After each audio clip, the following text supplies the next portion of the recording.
In this video, let us learn how to divide the number 111 by 2 using the long division method. See that 1 is less than 2. That is why we will consider the two digits, that is the number 11. We know that 2 times 5 is 10. Subtract, we get 1.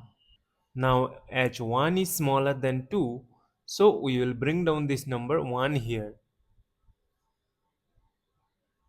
Now 2 times 5 is 10.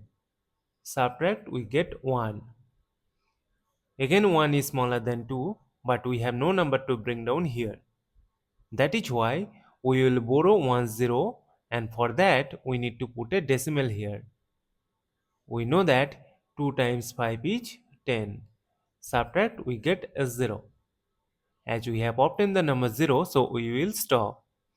Therefore, 111 divided by 2 is equal to 55.5.